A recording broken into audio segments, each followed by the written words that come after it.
My vote rocks. My vote rocks. My vote rocks.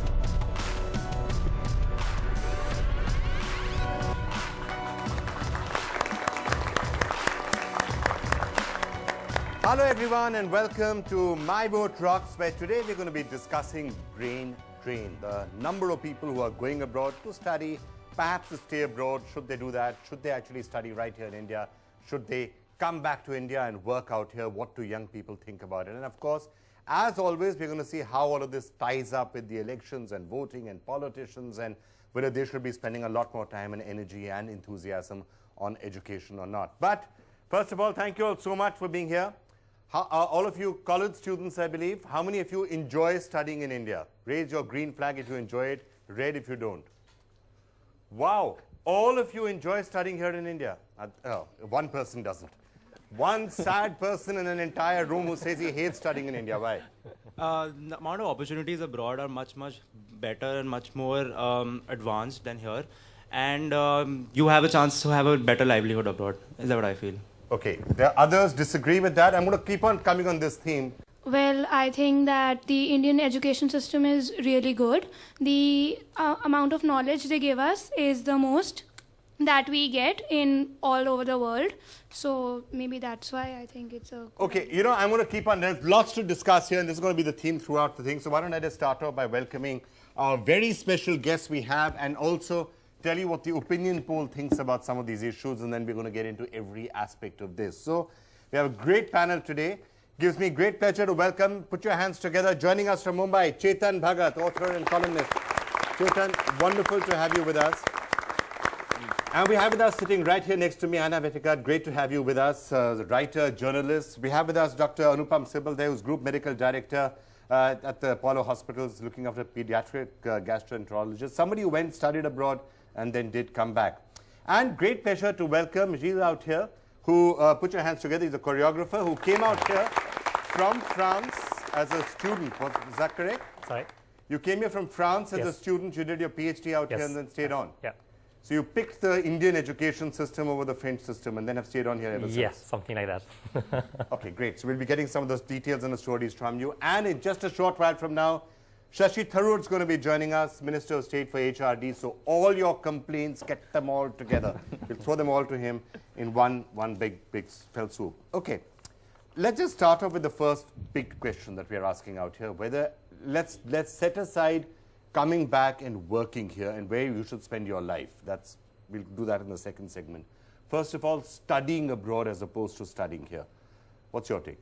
Which is better? Well, I think that, you know, our educational institutions don't market themselves as well as they should. It's not that we don't have flaws. Obviously, there are flaws in our education system, but there also obviously is something that we're doing right.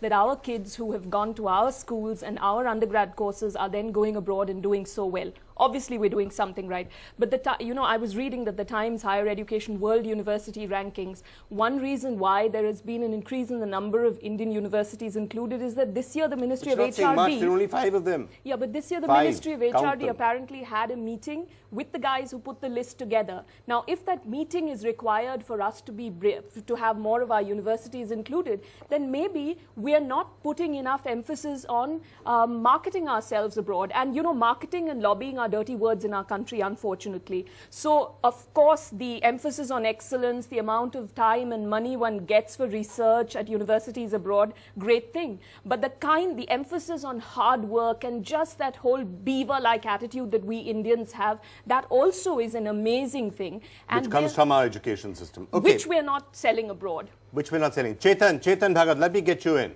You know, I am a pretty patriotic and optimist of a person, and I think I was lucky enough to go to good schools here. So they are as good as, and I always used to believe the Indian schools are better. But lately, when I'm seeing the median, for the median youth, I'm not comparing the top colleges because it's not just Indian abroad. It's about A grade versus A grade abroad or B grade versus B grade abroad.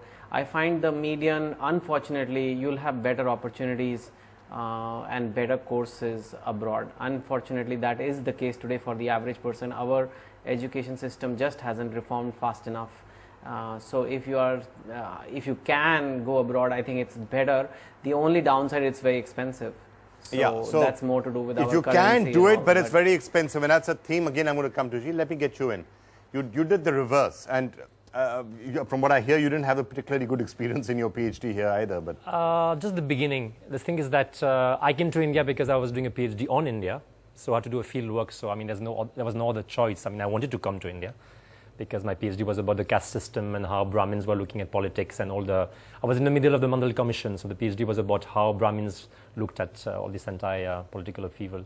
The beginning was a bit. Actually, my guides told me your PhD topic is not political science for us.